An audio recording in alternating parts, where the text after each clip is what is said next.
Hey everyone, and welcome back to STEM Girl Budgeting. If you're new here, I'm a 26-year-old woman living in a high cost of living city with my husband, and today I'm going to show you how we budget for a new month in this budgeting software that we use called You Need a Budget, or YNAB. So if you're unfamiliar with this budgeting software, it's basically a cash envelope budgeting system, which means you take all of the cash in your different accounts, which you can see right here for us is around 59,000, and you divide it across all of your different budget categories so you can plan for what that money is supposed to be for. So today I'm going to show you how we take money that we saved throughout the month of January and then budget it out for a new month in February. So let's just close this and then I'll zoom in a little bit so you can see it a little bit better. And yeah, let's get started. So I'm going to just grab the money that we're going to be budgeting with today by clicking this focused view, which is basically just a filter for this one category called next month that I made. And I'm going to zero this out so it goes back to ready to assign. So this is money that we actually received throughout the month of January, and we set it aside in this category just so that we can budget it for February all at the end of the month. So today is January 31st, so it's just in time for the new month that we're going to budget this out. Okay, so what is this money? So we have a couple of different income sources. We have my income, and I received 4 different paychecks. I am a PhD student, and I make about $50,000 a year from my stipend. But this month I received this extra paycheck because we had 3 Fridays that I was paid. So my total net income for the month came to $4,094.73. It's usually around $3,500 a month. And then my husband brought home $8,400 a month after tax, and he is a self-employed software engineer. So total income after tax was $12,494.73. That obviously does not match this ready to assign amount, and that's because I just decided to take $4,000 of this and put it towards my husband's Roth IRA so that we could max out both of our Roth IRAs in January. So instead of waiting until February to max out his Roth IRA, I just figured I'll just steal from the future month and do it in January, and it shouldn't be that big of a deal. So that's what we decided to do just because we wanted to max it out sooner so we could have more time in the market. So that means remaining to budget is $8,494.73, which matches this ready to assign amount. And if you're curious, our gross income before taxes was $15,713.76, and we set aside about 20.5% for taxes. So that's what we have to budget with. Now let's go forward to February, where we're actually going to budget this money out. And I'm going to continue to use these focused views to filter different categories just because we have a ton of categories, and I think it's a little less overwhelming to just focus on a few at a time. So we're going to start off with, in quotes, deductions. So I did mention that my husband is self-employed, and while we did already set aside money for taxes, so all this money is after tax, we still need to cover his health insurance, his contributions to his HSA, his health savings plan, and then also his retirement plan. So he does have a solo 401k open that we can contribute to.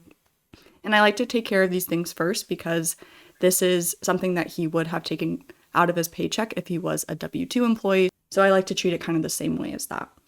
So starting with health insurance, $581.40, and this is an HSA eligible plan. It's high deductible. And then we'll do $366 to his HSA, and then $2,000 into his solo 401k. So now we have $5,547.33 to budget for all of our expenses and other investments that we want to make. So let's jump into fixed expenses first. So these are fixed recurring costs that are either the same exact amount each month or are pretty set each month. So for rent, this is kind of interesting, and this is also part of the reason why I was comfortable to put the $4,000 into my husband's Roth IRA last month. And that's because we used to prepay our rent on the Bilt MasterCard. So it was a credit card where you could get rent points, and we pay our rent via check.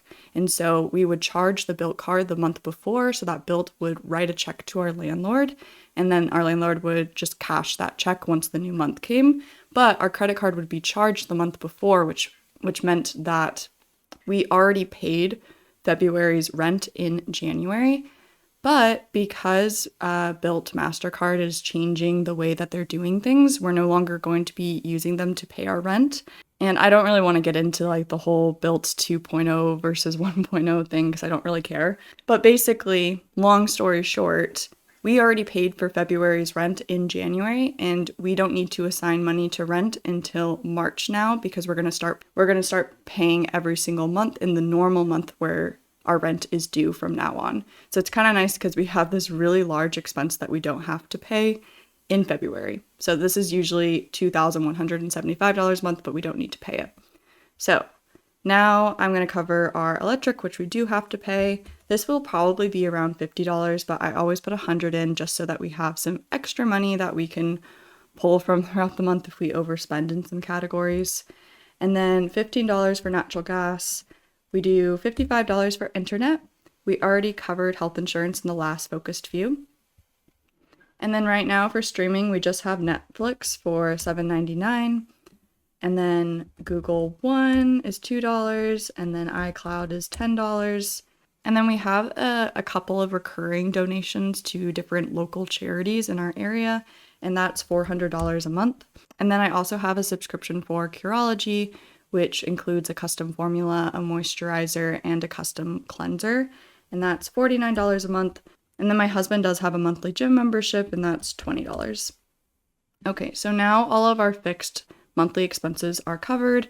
So then we can go to non-monthly expenses. So what's really nice, I think, about YNAB is that you actually prepare for your non-monthly expenses on a month-to-month basis. I mean, you don't have to use YNAB this way, but this is the method that they encourage you to use, is just to split all of your non-monthly costs across all the months. So then you're not having to spend a lot less on months where you have a lot of non-monthly expenses. You're just kind of spending the same amount every single month, if that makes sense.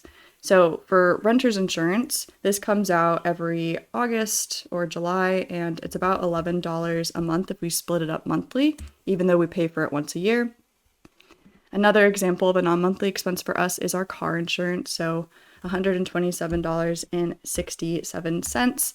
So I think this is a good example because our car insurance is almost $800, and while we could pay $800 in January and July when it's all due, and that is what we're doing, we're paying $800, but it's really nice that we broke this up monthly, so then we're not reducing our cash flow in January and July by $800.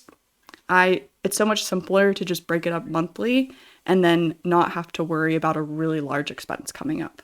So that's kind of the power of planning ahead for these things. And then for car maintenance, we always set aside $100, and we're always going to set aside $100 even if we don't spend it down, because I feel like large maintenance expenses always just come up, or also like repairs. We have a pretty large deductible on our car for both comprehensive and collision insurance, and so we want to have a good amount of money in this category. Also, if we do ever need to get a new car, we could use some of this to go towards like a new car. And then registration and fees, it's about $10 to cover all of that. And then we do occasionally get tickets, like parking tickets. We do live in a city, like an actual city, where it's really expensive to park. So we park on the street and end up getting tickets sometimes, and it's fine. I end up just covering this category with what's called a flex fund, which is basically just like a slush bucket of money where we can pull from throughout the month if we overspend or if we want to purchase something. And it just makes me less anxious to have this flexibility built into our budget of just, this is unrestricted savings that we can use for whatever we want. And we really like it. It works really well for us, so that's why we have it. Another category we cover with the flex fund is medical, and I think medical for us just has a lot of ups and downs. Like sometimes we only spend like $100 the whole year, and then other times we spend a lot more than that, and I just don't really know how to predict it, so I prefer to just cover it with the flex fund. And then we do have a bunch of different like annual subscriptions, such as YNAB, Costco, my credit card annual fee, my husband's phone plan. We use Mint Mobile, which is a prepaid phone plan, which saves us a lot of money. And then my ring insurance, my husband's website domain, and then my phone plan, which is also with Mint Mobile. And this comes to about $71 a month to cover all of those. And then another thing that people can forget to budget for sometimes are the holidays. And so for us, really the only thing we need to prepare for as a couple with no kids is just getting Christmas gifts for our family members, like our siblings, our parents, and that kind of thing. And we like to put $50 a month into this category to help with those expenses. And then another category we use very frequently as people who live very far away from our families. So our parents live in completely different states. My parents live on like the other opposite coast as us, actually. And so we put about $150 per month into family travel to help cover costs of flights throughout the year, because we honestly travel a lot to see our families. We both come from big families, so it just seems like there's always something that we need to travel for. So it's really nice having money set aside specifically for this. And then we also have a vacation category where we save for our next trip. And I am starting to think about different trips that we're going to be taking this year and starting to make plans. So I'm going to start funding this $150 every month to start preparing for those expenses.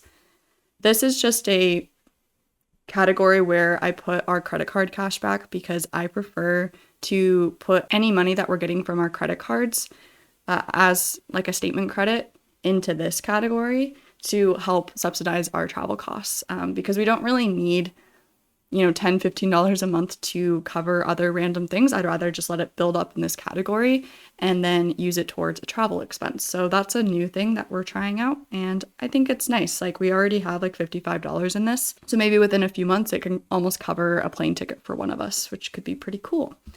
And then my husband's gym membership is about $4 a month. So this is just the annual like gym fee that he used to pay every year, and so we'll prepare for that as well. So now we're done with the non-monthly expenses. Let's go to the variable expenses, which we spend from on a monthly basis. So first we do have laundry, and we did just take this out last month, so we're probably not going to need to put more in, but let's just put $20 for now, and then we'll put $20 next month, so we have $40 for the next time we need to withdraw money from the bank to exchange for coins, because we have coin operated laundry in the basement of our building. That's just how it is here. All the buildings are old and have coin operated laundry. And then for household and toiletries, this is $100. And then we always put $4.50 for groceries, $3.50 for dining out, $30 for public transit and rideshare, $100 for gas, and then $20 for parking and tolls. And if we overspend in any one of these categories, we just try to cover it between these categories first, and that's always been enough. Between all of these categories, actually, this is about $1,050 for both of us, and that has worked really, really well, and we don't usually have any problems with staying within that budget across all of these categories. And then gifts and generosity, $100. So this is gifts for anyone, or also just being like generous when you're out with a friend and you like cover like their meal or something. It's just nice to have money so that we don't affect other parts of our budget, but we can still be really generous with the people that we love. And then $50 for charity. So we do have $400 in recurring donations. And then I also like to have an additional bucket of money where we can make one-off donations as they come up. I think that's important, especially with everything that goes on in the world. Sometimes there are just things that it feels like we need to donate to outside of what our recurring donation budget is. And then dates and fun. We actually have a lot of money in this right now, so I'm not going to put anything in. And then for our personal spending, we each have a category group. I'm going to put $100 for myself and then $100 for my husband. And then we also have categories to buy gifts for each other, and we just always fund those the same amount. Right now we're just doing $10 a month because these are pretty bulked up, and so I don't feel like we need to set aside very much for them, but we do try to set aside a pretty equal amount into these categories. And then for all of our other categories, so clothing, fitness, beauty, and then my husband has the same. I used to have targets on these categories, but instead something we're going to try out for a little bit is to just not fund these categories every single month and just fund them as we need to, if that makes sense. So if my husband is running low on his like fitness money, I'll throw in more money into fitness. And if he needs more money for clothes, I'll throw in more money into clothes. But I just felt like we would set these targets and then the money would just build up and build up and build up and build up. And then we just didn't know when to stop funding them. And so I think this will be a lot better because we kind of fund these categories based off of what the other person needs. So if my husband needs more money on fitness, I'll just give him more money for fitness. If I need money for clothes, we'll just give me more money for clothes. And it's not too much of a concern because we both trust each other and feel like we're both frugal and mindful, and we'll just give each other whatever that other person needs. So yeah, we're going to try this out, just not having targets and just throwing money in like as we need money. So hopefully that makes sense. That's something new we're going to try. And then I feel like I always have to say this, but this movies category is just a tracking category. So it's part of my guilt-free money. But when I spend money from movies, I put it into this category. So then this is negative. And then I cover the overspending from this category. And that's just because I like to track that specific hobby of mine, which is going to the movies a lot with my friends. Okay, so that's it for variable expenses.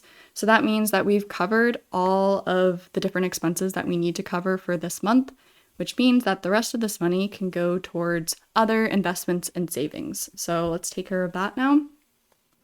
So we already funded my husband's HSA, and then also we put $2,000 into his retirement plan. The thing is though, because he's self-employed, he can actually make additional contributions as the employer. So this is the employee contribution, and then this category is as the employer. And so we are actually going to put $1,500 into this because we have a goal of contributing $750 per month for the entire year, and we skipped January so that we could put that $750 into our Roth IRAs instead. So for February, we're doing January and February's contributions, and then we'll just do $750 for the rest of the year. So hopefully that makes sense. So I'll take care of that. And then, since these are already funded, the only categories we need to think about how we want to fund is the joint brokerage and the flex fund.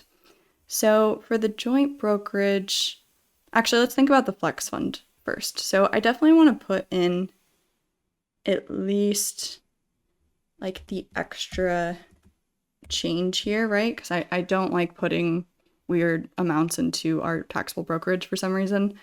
And then I do like this to be at least $3,000. So let's put at least 300. And then maybe to make it a little bit more comfortable, let's put 100 in. So then, yeah, I don't know. This is completely just arbitrary. I'm just like doing things. Yeah, and then let's put the other $800 into our joint brokerage. You will notice a difference from last time. So for our January budget with me, I think our emergency fund was still $18,000. And we decided to reduce this to $15,000, and we put that extra $3,000 also towards our Roth IRAs. And after doing that, the plan was to build it back up to $18,000. And then I realized we really don't need an $18,000 emergency fund, and I just feel like we're still having this cash accumulation issue that I've been talking about since I started this YouTube channel. I think this software kind of makes us cash heavy sometimes, and so I'm trying to implement new systems to avoid buildup of cash in different categories by no longer setting automatic targets on things, and then also reducing how much money we have in these bigger categories like an emergency fund. So this is really just a job loss fund. So my job as a PhD student is super secure. There's just no way I'm going to lose my job unless and even if I did, if I somehow got kicked out of my PhD program, my husband can completely cover us with his income, so it's not a problem. If my husband lost the contract that he has and he wasn't making any money, the reality is that we have kept our fixed expenses quite low, and I can cover most of it with my PhD stipend, and we really would only need maybe an extra $1,000 to $2,000 a month while he was looking for a new job. And so this 15,000 would go really, really far.